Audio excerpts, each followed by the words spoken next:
ماشاء اللہ لا حول ولا قوة الا باللہ العلی العظیم والحمد للہ رب العالمین والصلاة والسلام علی اہلہا وعلی اما بعد فقد قال اللہ تعالی فی کتابہ الاعلی بسم اللہ الرحمن الرحیم یا ایھا الرسول بلغ ما انزل الیک۔ جمعے کے دوسرے خطبہ کے عنوان پر قرآن مجید فرقان حمید کا پیغام، اس کا چھوٹا سا حصہ آپ کی خدمت میں آج کے خطبے کے حوالے سے تلاوت کیا ہے۔ چونکہ آپ سمجھتے ہیں اور جانتے ہیں کہ آج 16 ذی الحجہ ہے،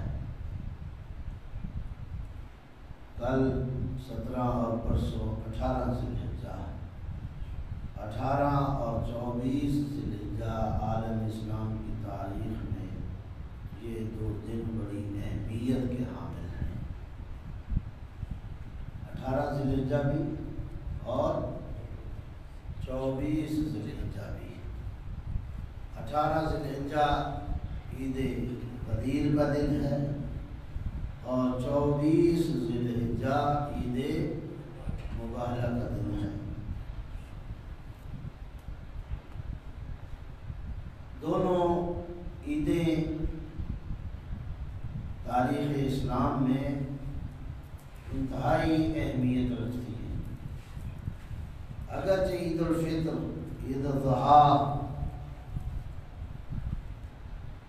ہمارے ہاں یہ دو عیدیں بھی ہیں، لیکن ان دو کے ساتھ ساتھ یہ دو عید بھی بالخصوص مکتب تشیع کے اندر بڑی اہمیت کی حامل ہے۔ اگرچہ اس کو تمام مسلمانوں کے درمیان ہونا چاہیے تھا، عید غدیر بھی منائی جانی چاہیے تھی اور عید مباہلہ بھی منائی جانی چاہیے تھی، اس لیے کہ عید غدیر یا عید مباہلہ دونوں خالق کے حکم سے یہ کام انجام پائے۔ دونوں میں اللہ کی وحی آئی ہے، بغیر وحی کے یہ دونوں کام نہیں ہوئے۔ حالانکہ یہ بھی طے ہے اگر بظاہر وحی نہ بھی ہمارے سامنے آتی تو دوسری وحی کے مطابق ہمارے یہ ایمان اور عقیدے کا حصہ ہے کہ ہمارا نبی اس وقت تک بولتا نہیں ہے جب تک اللہ کی طرف سے اسے حکم نہ ہو۔ وَمَن يَنطِقُ عَنِ الْهَوَىٰ إِنْ هُوَ إِلَّا وَحْيٌ، اپنی خواہشات پر نہیں بولتا۔ تو بالظاہر اگر غدیر کا حکم نہ آیا ہوتا یا مباہلہ کا حکم نہ آیا ہوتا اور پیغمبر اقدام غدیر فرماتے یا اقدام مباہلہ کرتے، تب بھی انگشت اعتراض نہیں اٹھائی جا سکتی تھی۔ لیکن یہاں تو واضح آئے قرآنی آ گئی، اللہ کا حکم آ گیا، یا ایھا الرسول بلغ ما انزل الیک، اے رسول پہنچا اس چیز کو جو تجھ پر نازل کی گئی ہے۔ فَإِن لَمْ تَفْعَلْ فَمَا بَلَّغْتَ رِسَالَتَهُ، اگر تم نے یہ کام انجام نہ دیا تو تم نے رسالت کا کوئی کام ہی نہیں کیا۔ یہ میرے یا آپ کے الفاظ نہیں ہیں، یہ کسی شیخ الحدیث کے الفاظ نہیں ہیں، یہ کسی مفتی کے الفاظ، مورخ کے الفاظ نہیں ہیں، یہ قرآن کی آیت ہے اور اللہ کا حکم ہے۔ اور اسی طرح عید مباہلہ بھی حکم آیا فائل، قرآن مجید میں حکم آ گیا، فَمَنْ حَاجَكَ فِيهِ مِنْ بَعْدِ مَا جَاءَكَ مِنَ الْعِلْمِ، جب علم و آگاہی کے بعد بھی یہ تمہارے ساتھ محاجہ کرتے ہیں، فَقُلْ تَعَالَوْا نَدْعُ أَبْنَاءَنَا وَأَبْنَاءَكُمْ وَنِسَاءَنَا وَنِسَاءَكُمْ، تو پھر جاؤ ان سے کہہ دو کہ تم اپنے مردوں کو لے آؤ، ہم اپنے مردوں کو لے آتے ہیں، تم اپنے نفسوں کو لے آؤ، ہم اپنے نفسوں کو لے آتے ہیں، تم اپنی عورتوں کو لے آؤ، ہم اپنے عورتوں کو لے آتے ہیں، اور مل کے کیا کرتے ہیں؟ لعنت بھیجتے ہیں۔ دونوں مقام پر اللہ کا حکم آ گیا۔ کامیابی ملی، مباہلہ بھی اور غدیر بھی۔ اگرچہ قرآن کی ترتیب کے لحاظ، یہ تاریخ کی ترتیب کے لحاظ سے 18 ذی الحجہ غدیر ہے اور 24 ذی الحجہ مباہلہ ہے، لیکن عملی طور پر مباہلہ پہلے ہوا اور غدیر بعد میں ہوا۔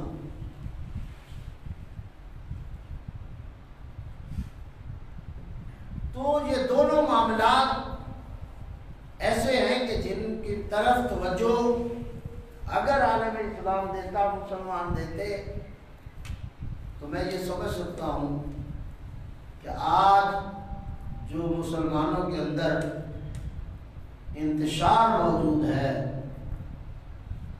وہ انتشار نہ رہتا۔ اور یہ بھی میں عرض کرتا چلوں کہ غدیر ہی ایک ایسا نقطہ ہے جو بنیادی طور پر تشیع کو باقی مکاتب اسلامی سے منفرد اور ممتاز کرتا ہے۔ حالانکہ جیسا میں نے عرض کیا کہ یہ غدیر کوئی شیعہ سنی کا مسئلہ نہیں تھا، نہ ہی مباہلہ شیعہ سنی کا مسئلہ ہے، لیکن یہ عجیب معاملہ ہوا کہ جو شیعہ سنی کا مسئلہ نہیں ہے، جو قرآنی حقیقت ہے، جو تاریخ اسلام کی ایک حقیقت ہے، اس کو ایسا رنگ دے دیا گیا کہ آج وہ لگتا ہے کہ غدیر شیعوں کی ہے، غدیر شیعوں کا ہے، غدیر سے اہل سنت کا کوئی تعلق بظاہر میں بات کر رہا ہوں، حالانکہ ایسا نہیں، میں تو قائل نہیں ہوں، یقیناً ہم لوگ قائل نہیں ہیں، مکتب تشیع اس بات کا قائل نہیں ہے۔ لگتا ایسے ہے کہ یہ فقط شیعوں کا مسئلہ ہے۔ آج میں نے عرض کیا کہ مکتب تشیع کو ممتاز اور منفرد کرتا ہے غدیر۔ یہ آخری حج جو پیغمبر اکرم نے کیا، جسے حجۃ الوداع کہتے ہیں، اور جس کے لیے پہلے حکم آ گیا تھا اذن فی الناس بالحج، اے رسول اسلام آپ نے اکیلے نہیں جانا بلکہ اس حج پہ تمام لوگوں کو دعوت دو اور کوئی نہ رہے۔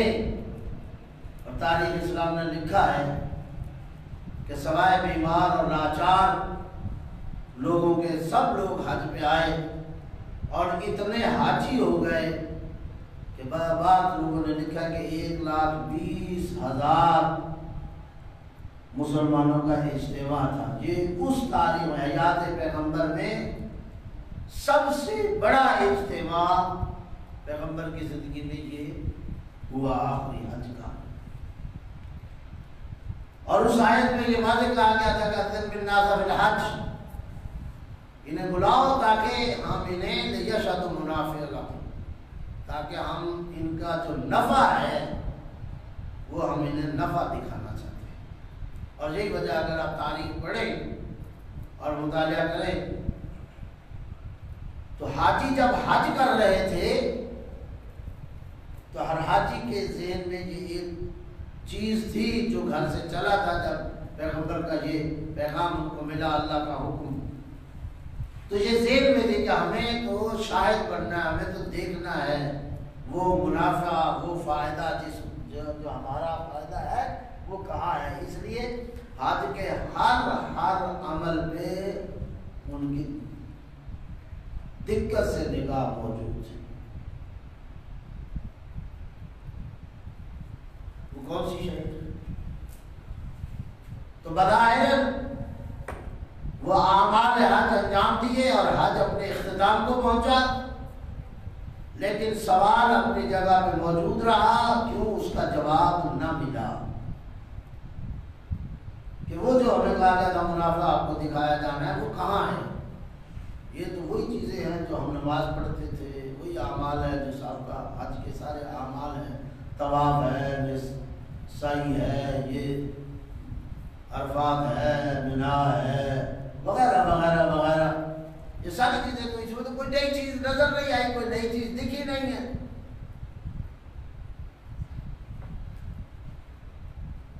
یہاں تک کہ حج اپنے اختتام کو پہنچا. توجہ ہے میری طرف؟ حج اپنے اختتام کو پہنچا اور رخت سفر گھروں کے لیے باندھا اور پیغمبر نے مکہ چھوڑا اور پیغمبر کے ساتھ سارے حاجیوں نے مکہ چھوڑا اور چلتے چلتے پیغمبر کا قافلہ جوفہ کے قریب، یہ ایک مقام ہے، بعض نے کہا ایک جگہ کا نام ہے، بعض نے کہا ایک کنویں کا نام تھا غدیر. وہاں جب یہ پہنچا تو علماء نے لکھا ہے کہ چونکہ 1,20,000 کا مجمع تھا، کچھ لوگ پیغمبر سے آگے نکل چکے تھے، جوفہ تک پہنچ گئے تھے. تاریخ میں لکھا کچھ لوگ ابھی پیچھے مکہ کی دیواروں کو قریب تھے. اتنا بڑا قافلہ تو چلو پیدل تھے، چلتے تھے، گاڑیوں کا دور تو نہیں تھا. جب پیغمبر اکرم پہنچے غدیر پہ تو فوراً جبرائیل آئے، سلام کیا اور سلام کرنے کے بعد اللہ کا یہ حکم اور پیغام سنایا، یا ایھا الرسول بلغ ما انزل الیک، اے رسول کائنات پہنچا دیجیے جو چیز نازل کی ہے ہم نے آپ پر اتاری ہے. فإن لم تفعل فما بلغت رسالتہ، اور اگر تم نے یہ کام نہ کیا تو رسالت کا کوئی کام نہیں.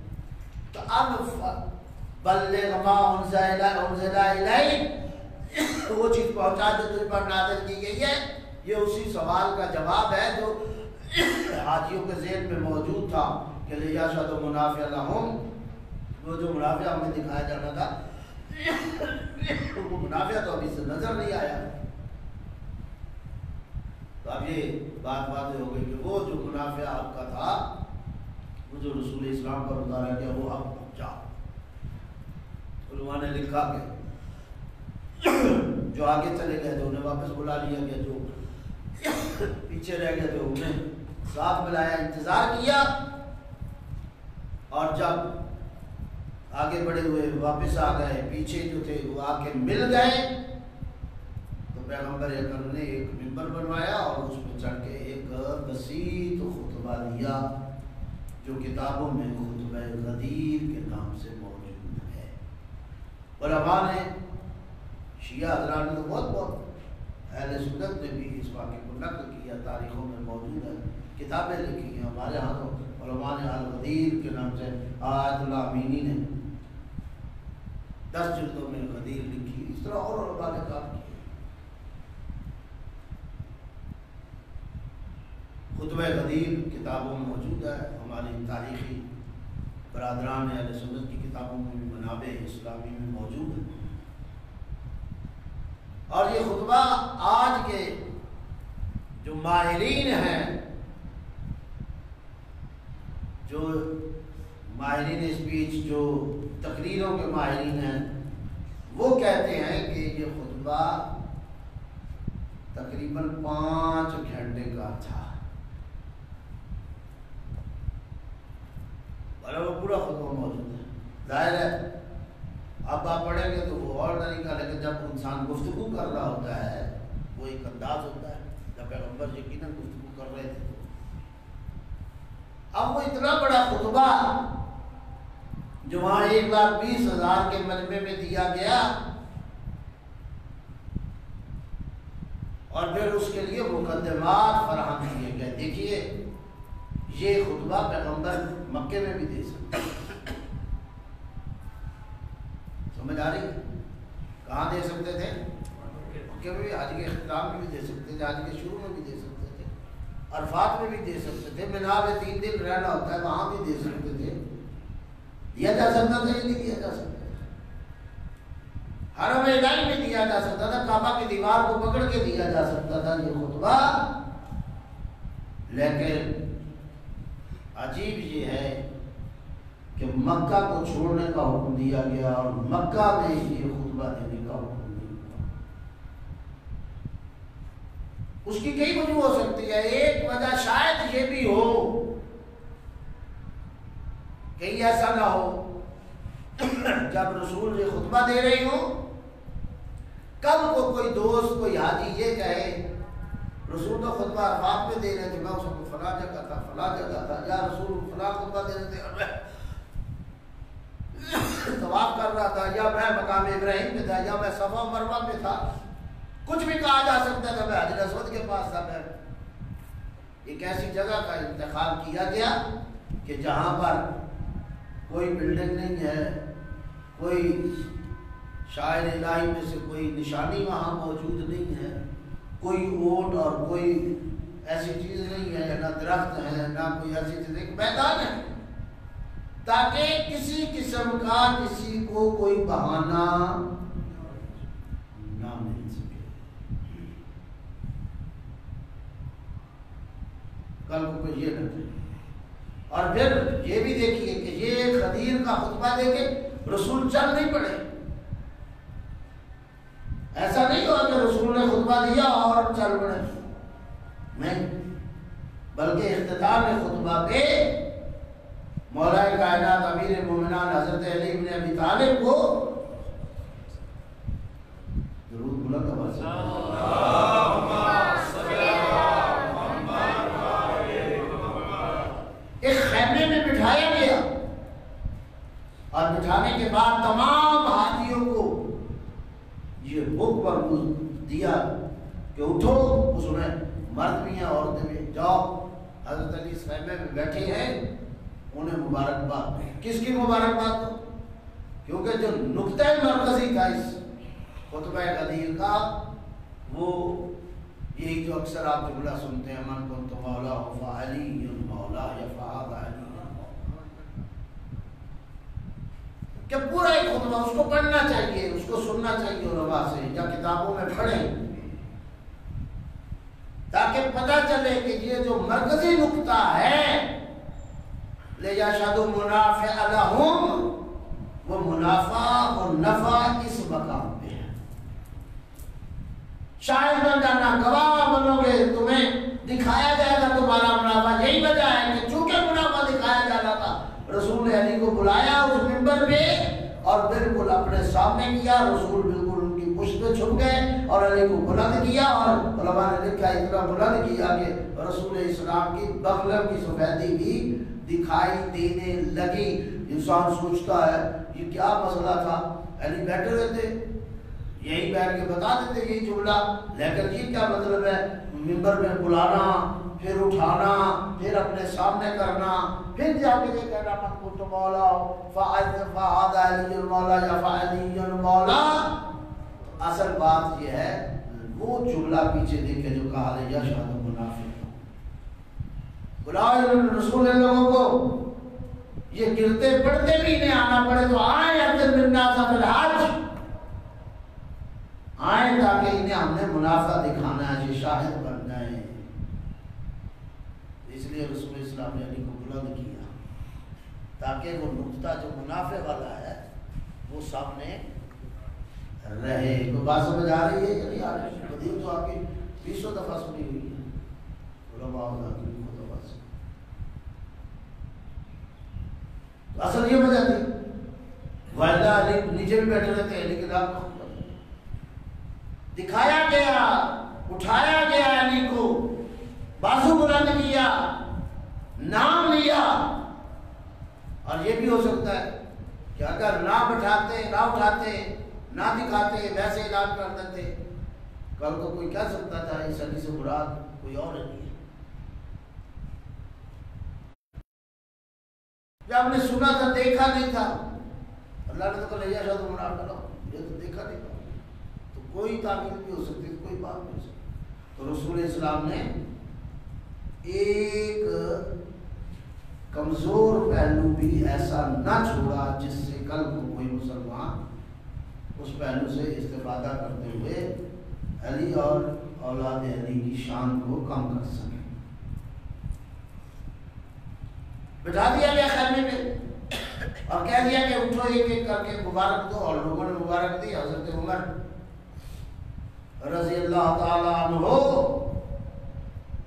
ان کا جملہ تو آج بھی کتابوں میں موجود ہے کہ اٹھے اور خیمے میں جا کے علی کی آیت پہ بیعت بھی کی اور جا کے کہا بخل بخل لک یا علی انت مولائی و مولا کل مومن، اے علی تجھے مبارک ہو، مبارک ہو کہ آج کے بعد انت مولائی و مولا، تو آج کے بعد تو میرا بھی مولا ہے اور ہر مومن کا مولا ہے۔ یہ جملہ غور طلب ہے، بخل بخل لک یا علی انت مولائی، اے علی تجھے مبارک ہو، تو میرا بھی مولا ہے اور ہر مومن کا مولا ہے۔ تو اگر کیا دوست کا معنی جو بعض آبا تعویل کرتے ہیں، تو کیا پہلے علی دوست نہیں تھا؟ یہاں منصب تھا پیش نظر، اور وہ 5 گھنٹے کا خطبہ اس منصب کی آگاہی کے لیے تھا، اس منصب کی پہچان کے لیے تھا، اس منصب کو سمجھنے کے لیے تھا کہ وہ منصب الہی جس طرح ایک منصب نبوت اور رسالت ہے، اسی طرح یہ منصب امامت بھی وہی منصب الہی ہے۔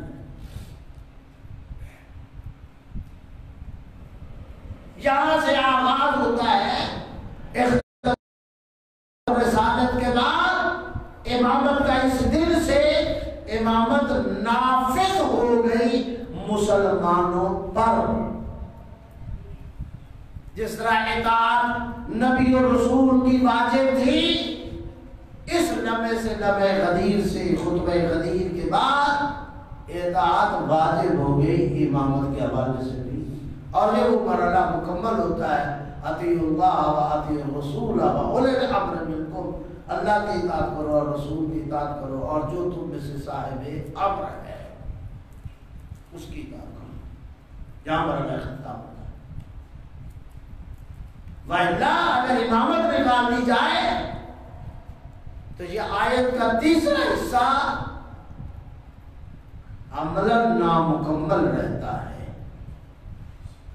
آج یہ جو بات گھڑونچے نکالے گئے کہ اولی الامر سے مراد صاحب حکومت ہے جو حاکم وقت ہو، تو پھر مسلمانوں کے لیے تو اولی الامر مفتی ہو جائے گا نا، انڈیا کے مسلمانوں کے لیے ہو جائے گا یا نہیں ہو جائے گا؟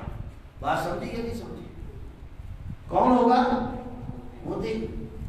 امریکہ کے مسلمانوں کے لیے کون ہوگا اولی الامر؟ ٹرمپ کو دے گا، برطانیہ کے لیے وہ حاکم ہو جائے گا، جو دوسرے یہود و ہنود کے ممالک میں مسلمان رہتے ہیں ان کے لیے کیا پھر ایک کافر اور مشرک کی اطاعت واجب ہوگی؟ سب سے بڑا ظلم تاریخ اسلام کے اندر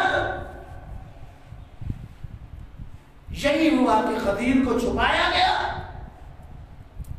اگر غدیر کو نہ چھپایا جاتا تو میں سمجھ سکتا ہوں کہ شاید کربلا کا واقعہ نہ ہوتا۔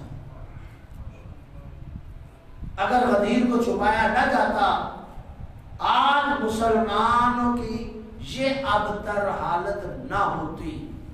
اگر غدیر کو نہ چھپایا جاتا تو آج اسلام کے اندر فرقہ واریت کا کوئی وجود نہ رہتا۔ اور پھر انہیں کے مبارکبادی دلائی 3 دن تک رسول اسلام نے اس قافلے کو روکے رکھا۔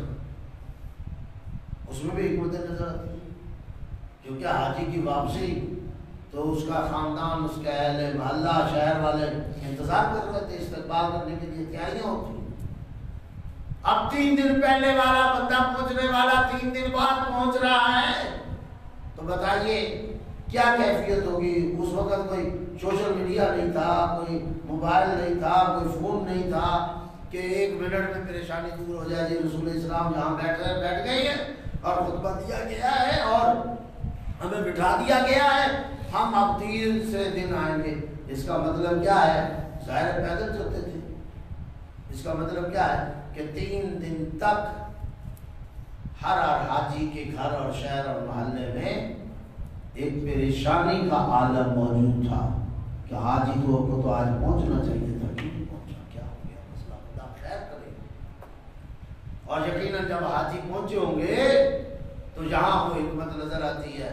کیا کوئی مبارکبادی یا حال حوال تو بعد کی بات ہے، سب سے پہلا سوال آ رہا حاجی سے یہی ہوا ہوگا کہ آپ نے تو 3 دن پہلے پہنچنا تھا، ہم پریشان کو خدا خیر کرے، ہوا کیا؟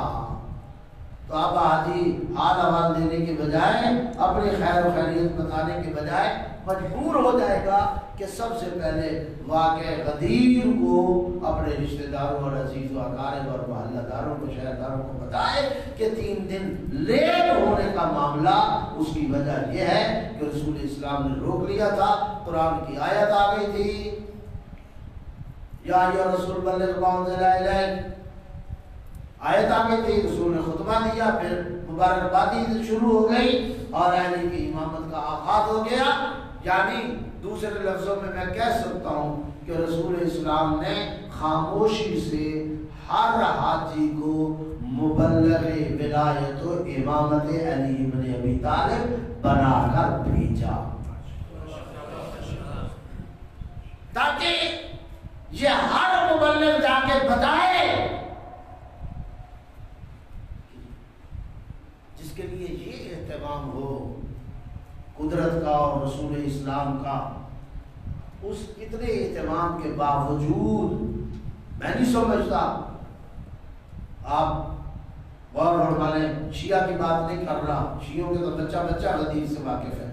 شیعوں سے ہٹ کر باقی مذاہب میں 90 یا 95% لوگوں کو غدیر کا پتہ ہی نہیں. ہمارے یہاں شاید 1% بھی نہ ملے جو غدیر سے واقف نہ ہو یا موبائل کے سے واقف نہ ہو. لیکن وہاں آپ کو 95% لوگ ایسے مل جائیں گے یا اس سے بھی زیادہ کہ جنہیں پتہ ہی نہیں کہ کوئی غدیر نامی کوئی شے ہے یا نہیں. یا علم نہ ہونا، عدم علم باقی مذاہب اور مکاتب کا، اس کا ذمہ دار کون ہے؟ تو میں سمجھتا ہوں وہ حالات، وہ دشمن جو لباس اسلام میں خاندان علی و بطول کے تھے اور رسول اسلام کے تھے، انہوں نے اسی وقت یہ سازش کر لی گئی اور طے کر لیا گیا کہ یہ جو امامت علی کی یہاں اللہ اور رسول کی طرف سے دکھائی گئی ہے، اس امامت کو ہم نے نہیں ماننا اور اسے ہم نے نقل نہیں کرنا. یہی وجہ ہے کہ آج بھی تاریخ اسلام اٹھا کے دیکھ لیں اور مسلمانوں میں نے کہا ہے مذاہب کی حالت دیکھ لیں کہ آپ کی شیعہ سے ہٹ کر باقی مذاہب کے لوگ کتنا غدیر سے واقف ہیں، غدیر سے کتنا آشنا ہے، نہ موبائل سے نہ خدیر سے. اور یہ سوال اٹھتا ہے، یہ آپ کے ذہنوں میں یہ سوال رہنا چاہیے. فقط ہماری قسمت میں نہیں لکھا کہ ہم نے سوالوں کے جواب دینے ہیں. ہم بھی سوال کر سکتے ہیں، حق کے سوال ہمارے پاس بھی ہے. اگر آپ کے پاس سوال ہے تو ہم یہ کہہ سکتے ہیں اور پوچھ سکتے ہیں کہ غدیر اور مباہلے کو چھپانے کا مقصد کیا ہے. تو بات سمجھ آئیے؟ اب ظاہرہ مبالغہ رہ گیا ہے. اگر اگلا خطبہ دیا تو شاید پھر اس پہ دے دیں گے، میں ساری چیزیں بیان نہیں کر سکتا.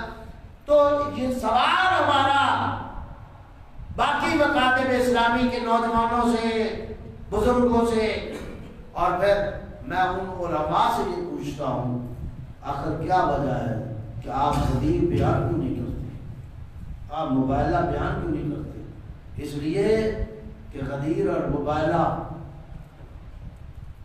غدیر ہے وہ جس میں علی سامنے دکھائی دیتا ہے اور مباہلہ وہ ہے جہاں اہل بیت سامنے دکھائی دیتے ہیں.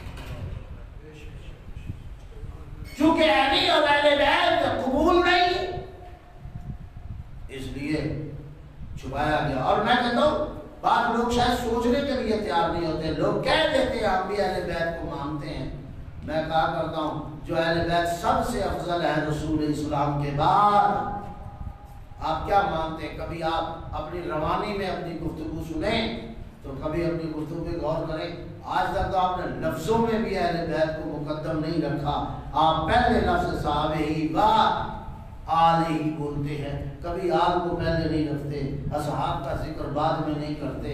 یعنی اصحاب اور اہل بیت، اصحاب اور اہل بیت. او بھائی جو آپ یہاں انصاف نہیں کر سکتے تو عملاً کیا انصاف کر؟ ہونا تو یہ چاہیے تھا کہ اہل بیت و صحاب، رسول اور اہل بیت و صحاب اگر تذکرہ کیا جائے. لیکن ہوتا کیا ہے؟ رسول کے بعد پہلے اصحاب کا تذکرہ ہوتا ہے اور بعد میں اہل بیت کا تذکرہ، یعنی عملاً پیدا ہوتے بچے کو یہ ذہن میں پڑھایا جاتا ہے کہ اہل بیت اصحاب کے بعد درجہ ہے، بعد درجہ ہے۔ یہ فائدہ بدلو، اس کو فائدہ اس لفظ کو چینج کرو۔ اگر آپ کی یہ مراد نہیں ہے تو پھر اپنی تقریروں میں، اپنی گفتگو میں اہل بیت کو، تو جو اہل بیت کا تذکرہ مقدم نہیں کر سکتے اصحاب کے تذکرے سے، اہل بیت کا نام مقدم نہیں کر سکتے اہل اصحاب کے نام سے، تو وہ اہل بیت کے حق اور باقی باتیں۔ بہرحال یہ وہ واقعہ تھا جو میں نے آپ کی خدمت میں عرض کیا، اور یہ در حقیقت وہ منصب تھا جو میں نے آپ کی خدمت میں عرض کیا کہ منصب اور منصب الہی، امامت اور اب یہ منصب جو ہے، دوسری آیت میں نے آپ کے سامنے رکھی ہے، یہ منصب فقط زبان سے ماننے کا نام نہیں ہے۔ میں نے آپ کے سامنے آیت پڑھی، اطیعوا اللہ وَأَطِیعُوا الرَّسُولَ وَأُولِي الْأَمْرِ مِنکُم، اللہ کی اطاعت کرو، رسول کی اور صاحب امر کی۔ اور صاحب امر سے عرض کیا کہ مراد امامت ہے، ائمہ علیہ السلام امامت کی اطاعت۔ اب امامت کی اطاعت کیا ہے کہ امامت کا نعرہ لگا دیا جائے، یا علی جوڑی جی بھی، یہ نعرے سے اطاعت ہوگی۔ علامہ ابنی رحمۃ اللہ علیہ نے باب ہادی اشر میں امامت کی تعریف کی ہے کہ ان الامامۃ ریاست العامہ علی امور الدین والدنیا، امامت وہ منصب الہی ہے اور وہ حکومت الہیہ کا نام ہے کہ جو حکومت آپ کے امور دین اور آپ کے امور دنیا پر ہے۔ تو پتہ چلا امامت نعرے کا نام نہیں ہے، امامت اس حکومت الہیہ کا نام ہے کہ جس حکومت کو آپ نے اپنے زندگی کے امور دنیا پہ بھی اور امور دین پر بھی اس کو حاکمیت دینی، اس حکومت کو تسلیم کرنا۔ حکومت کو تسلیم کرنے کا کیا مطلب ہوتا ہے؟ حکومت کو تسلیم کرنے کا مطلب یہ ہوتا ہے کہ جو آپ کہیں گے، جو آپ چاہیں گے وہ ہوگا۔ تو ہمیں پھر امامت کے حوالے سے ماننے کا معنی یہ ہے کہ اس حکومت کو جو امام کہتا ہے، جس سے روکتا ہے، اسے ہمیں رکنا ہوگا، اور جس کے کرنے کا کہے وہ کام ہمیں کرنا ہوگا۔ اور یہ نبوت کے بعد امامت کا چلنا، اور یہ بھی میں عرض کرتا جاؤں، شیعوں میں آج بعض اوقات آج کل کچھ سوشل میڈیا پہ اگر آپ دیکھ رہے ہیں تو کچھ چل رہا ہے کہ جناب شیعہ تو ختم نبوت کے قائل نہیں، جان بوجھ کے ایک کرنا چاہتے، جان بوجھ کے لوگوں کو ڈالنا۔ میں ہمارے بزرگان بھی یہ بات کہتے ہیں اور ہم بھی کہتے ہیں، حقیقت یہ ہے شیعوں کا تو ختم نبوت کے لیے بہت بڑی دلیل ہے کہ ہم پیغمبر کے بعد امامت کے قائل ہیں۔ ہمارا امامت کا قائل ہونا ہی بتاتا ہے کہ ہم ختم نبوت کے قائل ہیں، اس لیے کہ ہم علی سے لے کے امام زمانہ تک ائمہ سمجھتے ہیں، ان کو نبی نہیں سمجھتے، رسول نہیں سمجھتے۔ رسول ہمارا، نبی ہمارا وہی ہے، اور وہی کلمہ ہم پڑھتے ہیں، لا الہ الا اللہ محمد رسول اللہ، اور پھر اسی کلمے میں تیسرا حصہ ہم پڑھتے ہیں علی ولی اللہ وصی رسول اللہ و خلیفۃ بلا فصل۔ ہمارا کلمہ گواہ ہے، اور کلمے میں آپ کو نظر آئے گا کہ ہم نے علی کو نہ رسول کہا ہے نہ نبی کہا ہے، وصی رسول اللہ یہ کہا ہے کہ اللہ کا رسول کا وصی ہے، و خلیفۃ بلا فصل، اور یہ خلیفہ بلا فصل ہے۔ کیا اس کلمے میں کہیں علی کو نبی اور رسول کہا گیا ہے؟ بہرحال یہ آج 16 ذی الحجہ ہے، کل اور پرسوں عید غدیر، اور 24 ذی الحجہ کو عید مبارکہ، اللہ آپ کو مبارک کرے۔ لیکن غدیر کو منائیے بھی، علیہ السلام، اور غدیر کو منائیں بھی، اور غدیر کو عملی طور پر اپنے اوپر نافذ کریں۔ اگر آپ عملی طور پر نافذ نہیں کریں گے تو اس کا معنی یہ ہے کہ آپ نے علی کو نہیں مانا۔ علی کو ماننے کا معنی، میں پھر کہہ رہا ہوں، نعرہ نہیں ہے، علی کو ماننے کا معنی یہ ہے کہ علی کی طرح زندگی گزارو۔ اور علی نے کس کی طرح زندگی گزاری ہے؟ رسول کی طرح زندگی گزاری ہے۔ علی تو یہ کہتے ہوئے نظر آتے ہیں، جب کسی نے پوچھا آپ رسول کے ساتھ کیسے رہے تو علی نے کہا میں رسول کے ساتھ اس طرح رہا جیسے اونٹنی کا بچہ اپنی ماں کے ساتھ رہتا ہے، جیسے اونٹنی کا بچہ اپنی ماں کے ساتھ رہتا ہے۔ اونٹنی کا بچہ ماں کے ساتھ رہتا ہے، میں اس طریقے سے رسول کے ساتھ۔ تو اگر ہم اہل بیت کو مان رہے ہیں، یہ جواب ایک ایک چھوڑ، اگر ہم اہل بیت کو مان رہے ہیں، ماننا سب کو چاہیے تھا، عالم اسلام کے تمام مکاتب کو ماننا چاہیے تھا۔ اس غدیر کے بعد جس طرح میں نے عرض کیا، یہ غدیر اتنا بڑا نقطہ مرکزی ہے کہ اس غدیر کے بعد تو اہل بیت کا ماننا اور امامت کا ماننا واجب ہے۔ سوال ان پر اٹھتا ہے جو 18 ذی الحجہ کی غدیر کے بعد جنہوں نے علی کی امامت اور ائمہ کی امامت کو نہیں مانا، بھائی کیوں نہیں مانا؟ اب ان کے اسلام پر یہ سوال ہے، ان کے دین پر یہ سوال باقی کھڑا ہے، ان کے مذہب اور مکتب پر یہ سوال باقی کھڑا ہے، تشیع پر نہیں یہ سوال کیا جا سکتا۔ لیکن الٹا چور کو سوال کو ڈانٹے ہوا یہ کہ تشیع سوال تو ہم نے کرنا چاہیے کہ آپ نے امامت کو تسلیم نہیں کیوں نہیں کیا؟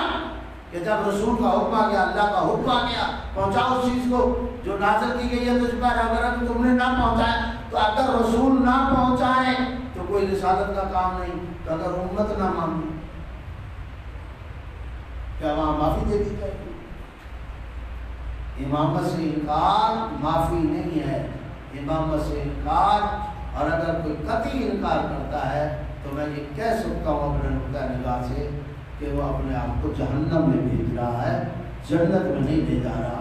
خدا آپ کو ہم سب کو یہ توفیق عطا فرمائے کہ ہم نبوت اور رسالت اور پھر رسالت کے بعد امامت کو سمجھیں اور سمجھ کر اس امامت پر عمل کریں، اس منصب الہی کو سمجھنے کی اللہ ہمیں توفیق دے۔ 12 ائمہ ہمارے پاس ہیں، 12 ائمہ کی زندگیاں ہمارے پاس ہیں، 12 ائمہ کی عبادتیں ہمارے پاس ہیں، 12 ائمہ کے اعمال ہمارے پاس ہیں، 12 ائمہ کی نمازیں ہمارے پاس ہیں، 12 ائمہ کی اذانیں ہمارے پاس ہیں، 12 ائمہ کے حج ہمارے پاس ہیں، 12 ائمہ کی عبادات ہمارے پاس ہیں۔ ائمہ کی کوئی چیز چھپی ہوئی نہیں ہے، سب چیزیں موجود ہیں، اور لقد کان لکم فی رسول اللہ اسوۃ حسنہ کی تکمیل بھی امامت کو ماننے کے ساتھ ہوتی ہے۔ وَإِلَّا اگر امامت میں کوئی انکار کرے تو میں نہیں سمجھتا کہ وَلَقَدْ كَانَ لَكُمْ فِي رَسُولِ اللَّهِ أُسْوَةٌ حَسَنَةٌ پر عمل کر سکے، اس لیے کہ یہ اسوہ قیامت تک چلنا ہے، اور جب قیامت تک چلنا ہے تو پھر اس اسوہ کا کردار بھی قیامت تک باقی رہنا چاہیے۔ اگر آپ امامت کو نکال دیں تو پریکٹیکلی وہ کردار ختم ہو جاتا ہے۔ یہی وجہ ہے کہ رسول اسلام کے بعد اس اسوہ والا حصہ جو کریکٹر ہے وہ علی بن ابی طالب سامنے آ گئے، علی کے بعد حسن آ گئے، حسن کے بعد امام حسین آئے، اور چلتے چلتے امام زمانہ تک جو قیامت کے ساتھ ملحق ہوگا، اور یہ کردار جب قیامت تک رہے گا تو یہ لقد کان لکم فی رسول اللہ اسوۃ حسنہ کی تکمیل ہو سکے گی، اور امامت کو جب تک قبول نہیں کریں گے کوئی بچنے کا امکان نہیں ہے۔ خدا آپ کو ہم سب کو توفیق عطا فرمائے۔ وآخر دعوانا الحمد للہ۔